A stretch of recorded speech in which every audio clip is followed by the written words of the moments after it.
Joining us now, Democratic Senator Joe Manchin of West Virginia. He is chairman of the Energy and Natural Resources Committee and a member of the Armed Services Committee. Well, Mika, there's a guy we need to talk to. This is the guy. There's a guy we need to talk to. He's the one. Because he's going to be able to answer these questions about energy. But before we get to energy, Joe, it's always good to talk to you, Joe. But before we get to let's talk about Zelensky and what you're expecting to hear this morning and what you think the United States of America and NATO should do beyond what we're doing already. I think when we hear and speak to President Zelensky, we're seeing a person who's willing to sacrifice everything for the cause of freedom. And we're seeing how near and dear it is to them and the price they're paying right now. And I only wonder, are we willing to? Are we having that same passion for this great country of ours, and will we give the same sacrifices that they're giving right now? The least we can do is support them every way we possibly can, Joe and Mika. And I look forward to doing that. I look forward to hearing from him. It's going to be passionate. It's going to be sincere. He'll do a great job, and it's going to be a good delivery.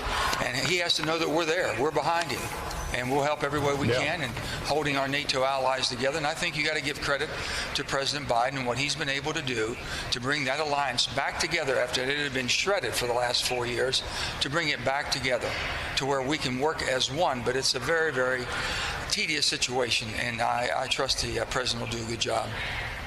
Yep. You know, Joe, a week or two ago, when people were talking about banning Russian oil, we said it on our show and got roundly criticized. I heard it was impossible. You said in the United States Senate, people, economists, the smart guys, smart women said it couldn't be done.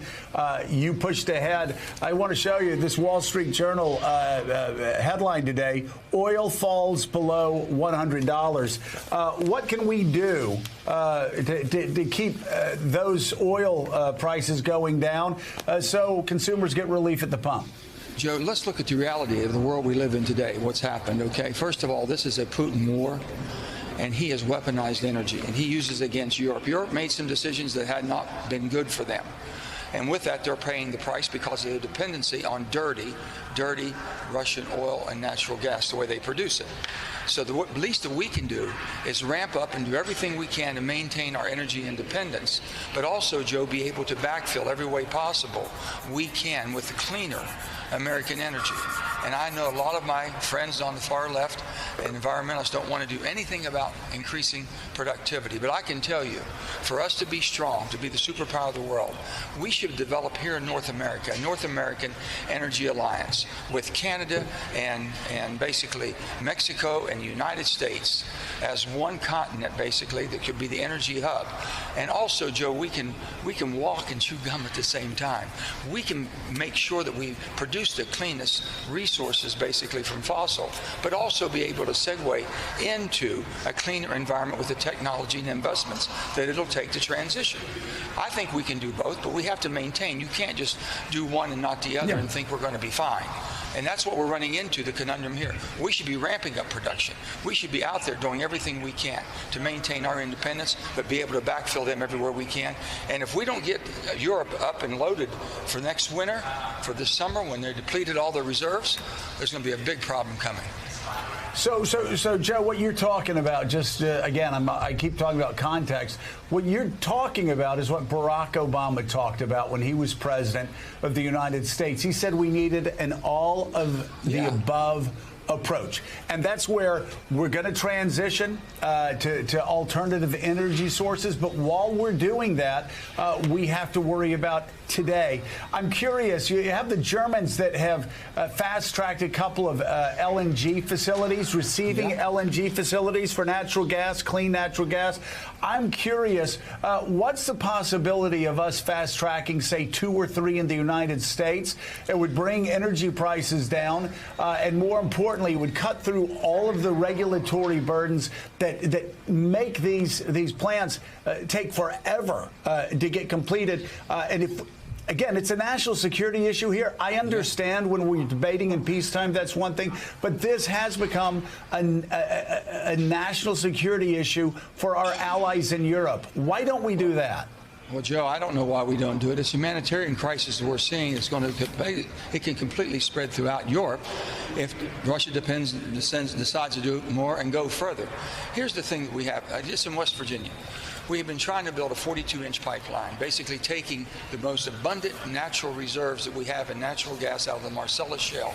That'll bring 2 BCF, that's 2 billion cubic feet a day, into the market. It'll help Cove Point with basically their LNG facility to export. It'll have backfill basically down into Louisiana, which hopefully would prevent any type of a freeze-up that happened in Texas. We saw 200 Texans die. These type of things we should be doing. And also, Joe, we can develop these new lines as we bring cleaner energy online. Hydrogen, you can basically re-sleeve those with different sized pipes and carry hydrogen also through the same things. So we need to be thinking of an all-in energy policy. Absolutely. And we can do it. You just got to unleash us. The government has to be working as our partner, not as our adversary. And that's all I'm saying. I think basically what they're concerned about, Joe, who's driving the train here? Is the federal government driving policies? And the government's basically pushing a policy that the market's not willing to accept yet, or it's not ready because technology hasn't advanced enough? Or are we going to basically, as capitalist society, let the market, and the market will change. People want cleaner environment. They want new facilities. They want new technology. And they'll use that as they make sure they have the horsepower to do it and don't basically make ourselves vulnerable. That's what I'm concerned about. And reliability is the name of the game, Joe. For the superpower of the world, we should not be dependent on Iran or on Venezuela to start producing oil, the dirtiest in the world, when we can do it here in America.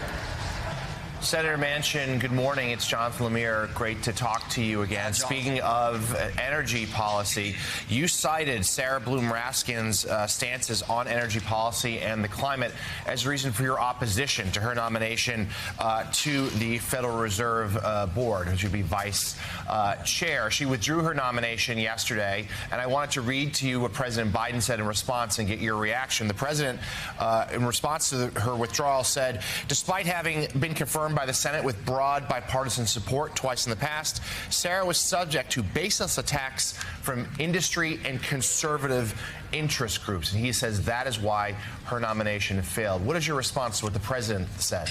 Well, you know, I have all the admiration for the president. I want him to succeed. But you can have agreements to disagree. You can have respectable agreements to disagree. And we disagree on this one. This was a 10-year position.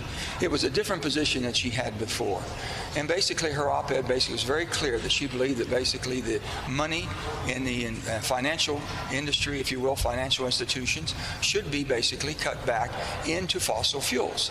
We don't have the technology to take up the void of what would happen if we just walked away from the fossil. What we can do is produce our fossils much cleaner and also bring our renewables on board. That's what we should be doing. And when one overtakes the other and can do it, I'll guarantee you that people will go with the renewables. We're not there yet. That transition's ongoing. I did not think she would help us get there, could make us less reliable and more vulnerable. And I have all the respect in the world for Ms. Raskin. I think she's a wonderful lady. This is just basically a philosophical belief that I had, and a 10-year position was a long term to take that risk. Senator Manchin, one more domestic question before we let you go. West Virginia, great place, hardworking families, a lot of them poor. 49th for average family income, 46th for the percentage of families living in poverty, 43rd in terms of education and child care. What do you need to get behind the child tax credit bill and get that passed? Well, Joe, we have a child tax credit bill in place now, Mike. We do. We have a child tax credit in place. We had an enhancement during the COVID. We had an enhancement. We were sending people checks. That enhancement's gone on. We have 11 million jobs unfulfilled. We have many thousands of jobs in West Virginia unfulfilled. The bottom line is the prices and wages are coming up, but inflation is killing us, Mike. Right now, inflation has overtaken every gain that people have made. So the best thing that we can do in America right now is get our financial house in order. With $30 trillion in rising every day, that's not a good place to be. with inflation at 7.9% and rising, that's not a good place to be. So we better get our financial house in order. West Virginians are proud, they're hardworking, and things of that sort. We put $222 billion a year in helping people that are having a hard time, and all different types of assistance. People forget that like we're just leaving people basically with no support whatsoever. And Mike, that is not true whatsoever. There's a lot more we can do, and people can do a lot more too to be involved. Get into the workspace. We're doing everything humanly possible. I want to assist them, but we want a good job. As we transition, bring some of those factory jobs. Bring that new technology. Bring that clean energy. Bring it to West Virginia. We'll show you how to build it. All right, Senator Joe Manchin, thank you very much for being on the show this morning. Hey, thanks so much for watching our YouTube channel. You can follow up on today's top stories and breaking news, or catch up on your favorite MSNBC shows all in one place. Download the NBC News app today.